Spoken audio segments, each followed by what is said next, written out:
Hi everybody, welcome to my channel. I wanted to do a really quick video that a lot of people were requesting for my Contiki review.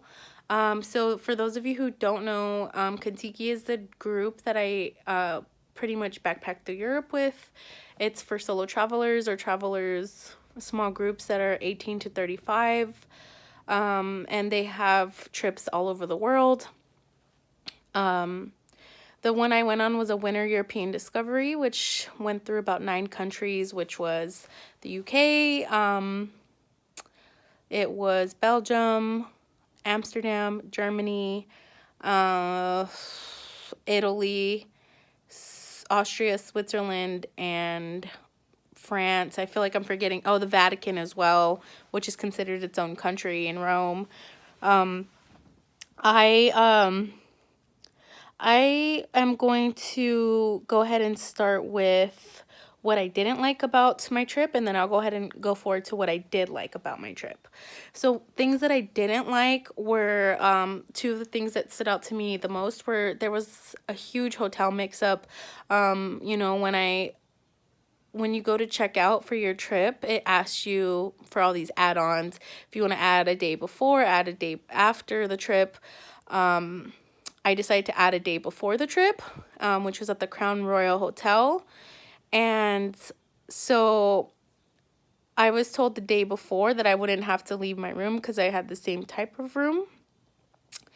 And I slept in. Wasn't expecting to leave. And meanwhile, the manager and you know, housekeeping and everybody was trying to come and get me to leave. I was like, why are you guys trying to get me to leave for? I have this room another day, and I was told I didn't have to switch my rooms. And so then they're like, no, you don't have a reservation here. So then I was mad, and I walked around the corner to the Contiki basement, and they couldn't find my review either. So now I'm sweating because I paid for this already, and I'm thousands of miles away from home.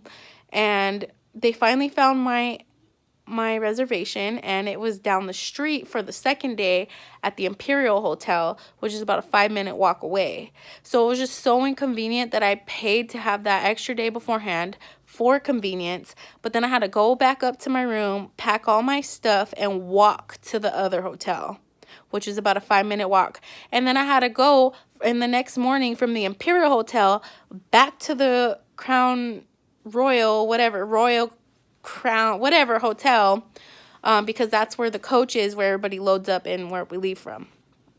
So that was a big no-no. That was extremely inconvenient. I would suggest that you book if you want to come in before or leave after the trip, I would suggest you do your own accommodations. And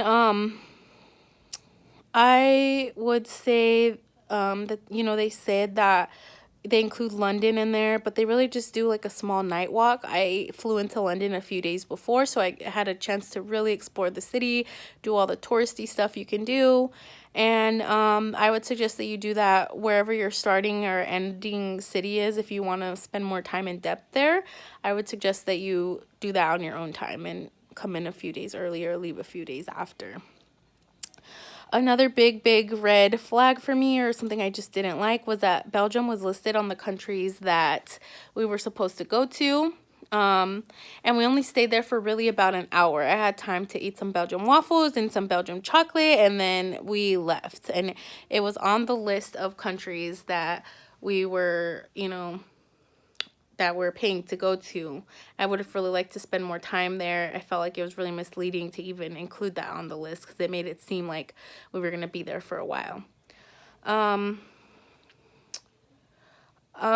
This is more like a for short people / out of shape people issue, but you know, my particular tour manager walked really fast, and I just felt like there was a couple times when she left us on the bus. There was I was always sitting in the back, so there would be you know, about 10 or 15 of us still in the bus, and then the group is already leaving, not even giving everybody a chance to get off the bus. And then I got short legs, I'm a smoker, I'm asthmatic, it'd be really hard for me to catch up from there. So that's something I really didn't like. I also felt like there should be more of a variety. Maybe it was just my particular tour manager of the change of music. And because my particular tour manager played the same genre over and over, and that just gets so annoying after, you know, almost 3 weeks of traveling, listening to the same thing. And, you know, a few of us requested like a more of a mix, and she really didn't want to do that. And they didn't really tell us till the, maybe this is just common knowledge and I should have known this, but they didn't tell us until the very last minute that we need to tip. Or it's suggested that we tip the tour manager and the bus driver. And, you know, it's supposed to be about $2 a day. So like $2 a day for the bus driver, $2 a day for the tour manager. And because they didn't tell us that till the last day, like I felt like a jerk because I didn't have the money to tip them. Like I took money out of my checking account, I put it on a travel card for the purpose of I wouldn't go over my budget, because knowing me, I like to spend money. So, like, if we had known that ahead of time, or they had mentioned it ahead of time, I would have made sure to save money for that. And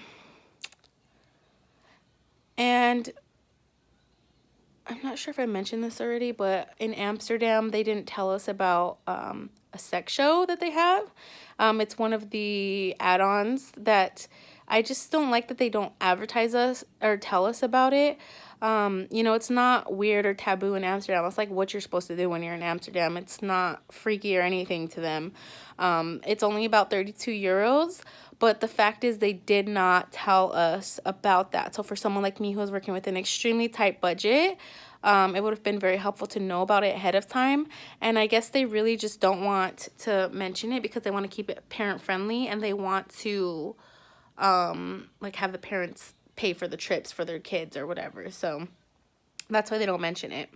Other than that, I don't really have any other dislikes of my trip. I had Mike as the driver. He's an awesome, phenomenal driver. And then Sarah was my tour manager. She is so sweet and nice and knowledgeable and passionate. And she is just awesome. I couldn't have been luckier than to have them two on my trip. Some of the things that I really did like, switching gears a little bit, is, you know, the hotels are included. Breakfast is included every day. About every other night is you'll get dinner. There's Wi-Fi and chargers on the coach, which is like just a big pimped out Greyhound coach bus.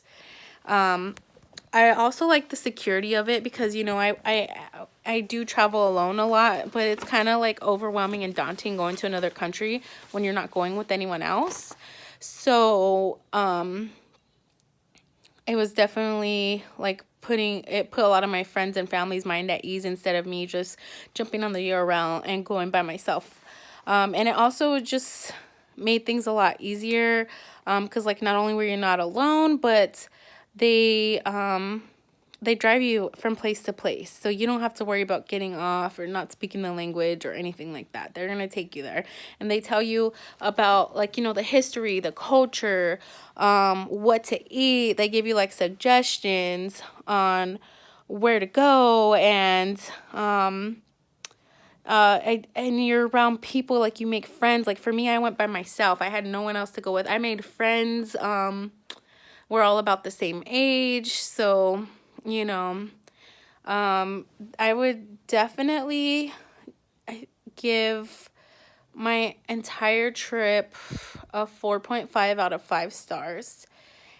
Just because I did have an amazing time. I would definitely use Contiki again, and I would suggest that anyone else use Contiki if they're thinking about doing it. I feel like more Americans should definitely use them. You know, the majority of their clientele are like Australian. But I had an amazing time. And if you have any questions about Contiki, or you're thinking about doing a trip with them, please comment below and I will be more than happy to respond. Thank you so much and have a great day. Bye.